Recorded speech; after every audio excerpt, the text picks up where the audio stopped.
ഒരു കാരണവശാലും ഏതൊരു മനുഷ്യനെയും ആരെയും രാത്രിയിൽ ഉറങ്ങുന്നതിന് മുമ്പ് അവരെ വേദനിപ്പിച്ചിട്ട് കിടത്തരുത്. മനസ്സ് വിഷമിപ്പിക്കരുത്. ആരായാലും, സ്വന്തം വീട്ടിൽ കുഞ്ഞുങ്ങളോടായാലും, കുടുംബാംഗങ്ങൾ ആരായാലും ഒരു കാരണവശാലും, പ്രത്യേകിച്ച് പ്രായമുള്ളവരോടും കുഞ്ഞുങ്ങളോടും ഒരു കാരണവശാലും അവരെ നോവിക്കരുത്. കിടക്കുന്നതിന് മുമ്പ് നോവിച്ചിട്ട് കിടത്തരുത്. കാരണം എന്താണെന്നറിയോ? ഈ ഉറക്കമെന്ന് പറയുന്ന മരണത്തിൻ്റെ കൂട്ടുകാരനാണ്.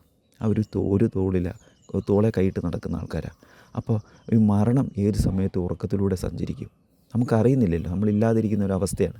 അപ്പോൾ കുഞ്ഞുങ്ങൾക്കൊക്കെയാണ് എപ്പോഴും ആരോഗ്യ പ്രശ്നങ്ങളൊക്കെ ഉണ്ടാകുക. അത് മരണത്തിലേക്ക് കൊണ്ടുപോകാൻ സാധ്യതയുണ്ട്. പ്രായമുള്ളവരും അതുതന്നെയാണ്. രോഗാവസ്ഥയിലൊക്കെ ഇരിക്കുന്നവർക്കൊക്കെ മാനസികമായി തകർന്നിരിക്കുന്നവരാണ് പ്രായമുള്ളവർ.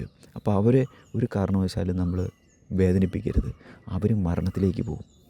അതായത് ഉറക്കത്തിലെ അവർക്ക് നമുക്ക് ജീവിതം മതിയെന്ന് തോന്നുന്നിടത്താണ് നമ്മളെ മരിക്കുവാനുള്ള ഊർജ്ജം ഉണരുന്നത്. ഇതും ഊർജ്ജമാണ്. മരണമെന്ന് പറയുന്ന ഒരു ഊർജ്ജമാണ്. നമ്മളെ കൊണ്ടുപോവുകയാണ്, ഇല്ലാതാക്കുകയാണ്.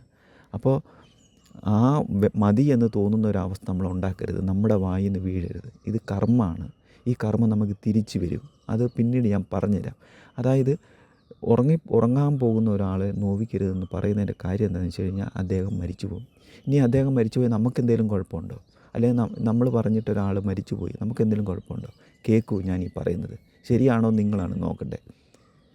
നമ്മൾ കാരണം ഒരു പൂച്ച ചത്തു, പട്ടി ചത്തു, പാമ്പ് ചത്തു എന്ന് പറഞ്ഞാൽ നമുക്ക് വിഷമം ഉണ്ടാവുമോ? ഉണ്ടാവും. നമ്മൾ കാരണം ഒരു പശു ചത്തു, ഒരാട് ചത്തു, ഒരു കോഴി ചത്തു, വിഷമം ഉണ്ടാവും. അപ്പോൾ ഒരു മനുഷ്യനോ? ഞാൻ വേദനിപ്പിച്ചുകൊണ്ടാണ് അദ്ദേഹം മരിച്ചെന്ന് പറഞ്ഞാലോ, ഞാൻ പ്രവർത്തിച്ചത് കൊണ്ടാണ് അദ്ദേഹം മരിച്ചതെന്ന് വിചാരിച്ചാലോ, തീർന്നില്ലേ ജീവിതം? ഇതാണ് കുറ്റബോധം. ഈ കുറ്റബോധമാണ് നമ്മുടെ ഉള്ളിൽ കയറിയിരിക്കുന്നത്. നമ്മൾ മസിൽ പിടിച്ചിട്ട് പറയും, ഇല്ല എനിക്കൊരു കുഴപ്പമില്ല. അങ്ങനെയുള്ള നിരന്തരം കുറേ മനുഷ്യരുണ്ട്, അങ്ങനെ കണ്ടിട്ടുണ്ട്.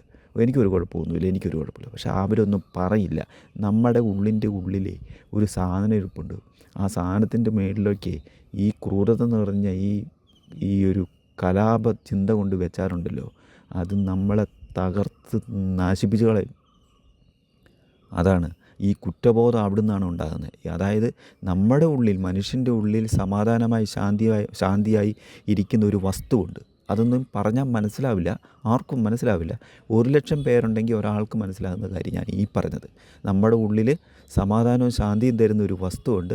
അതിൻ്റെ മുകളിലേക്ക് നമ്മുടെ മുന്നിൽ നിൽക്കുന്ന, നമ്മളെപ്പോലെ തന്നെ ജീവിക്കുവാൻ തന്നെ വന്നിരിക്കുന്ന, ഈ ജീവിതത്തെ അറിയുവാനും ശാന്തിയോടെ ഇരിക്കുവാനും വന്ന ഒരു വ്യക്തിയെ അല്ലെങ്കിൽ ഒരു വസ്തുവിനെ, ഒരു ജീവിയെ ഇല്ലാതാക്കിയിട്ട് അത് നമുക്ക് സുഖമായിട്ട് ജീവിക്കാമെന്ന് പറയുമ്പം നമ്മുടെ ഉള്ളിലിരിക്കുന്ന വസ്തു നമ്മളെ വേദനിപ്പിക്കും. നീ അത് ചെയ്യരുതായിരുന്നു, നീ ചെയ്തത് തെറ്റാണ്, ഇതിന് പരിഹാരമില്ല, ആ മരിച്ച വ്യക്തിയെ നിനക്ക് തിരിച്ച് കൊണ്ടുവന്ന് പഴയതുപോലൊരു ജീവിതം കൊടുക്കാൻ നിനക്കാവില്ല എന്നുള്ളൊരു ബോധമുണ്ടല്ലോ, അത് നമ്മളെ ആത്മഹത്യയിലേക്കും നമ്മുടെ മരണത്തിലേക്കും കൊണ്ട് നയിക്കും. ഉറപ്പ്. ഏത് രീതിയിലും രോഗാവസ്ഥ വരാൻ സാധ്യത കൂടുതൽ. അതുകൊണ്ടാണ് പറയുന്നത്, യോഗയിൽ പറയുന്ന ഒരു 90% രോഗങ്ങളും മാനസികമാണ്, നമ്മളുണ്ടാക്കുന്നതാണ്.